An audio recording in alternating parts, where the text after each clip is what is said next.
বিগত ১৮ মাস বিশেষ সময় পার করে দেশ একটি গণতান্ত্রিক পথে যাত্রা করেছে বলে জানিয়েছেন সেনাপ্রধান জেনারেল ওয়াকারুজ্জামান।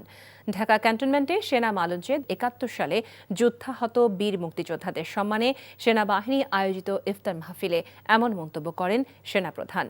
তিনি বলেন, গত ১৮ মাস ধরে সেনাবাহিনী গুরুত্বপূর্ণ ভূমিকা পালন করে আসছে।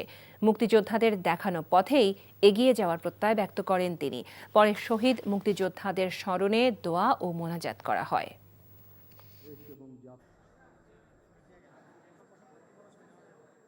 এখন একটা গণতান্ত্রিক প্রক্রিয়া আমরা চলে গেছি। কিন্তু সরকার আজকে প্রথম সেশন ছিল, এখানে সব সরকার এবং বিরোধী দলরা ছিল।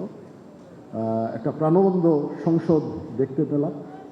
ইনশাআল্লাহ দেশ এবং জাতি এগিয়ে যাবে এই রাজনৈতিক নেতৃবৃন্দের নেতৃত্বে, এই সরকারের নেতৃত্বে ইনশাআল্লাহ দেশ এবং জাতি এগিয়ে যাবে।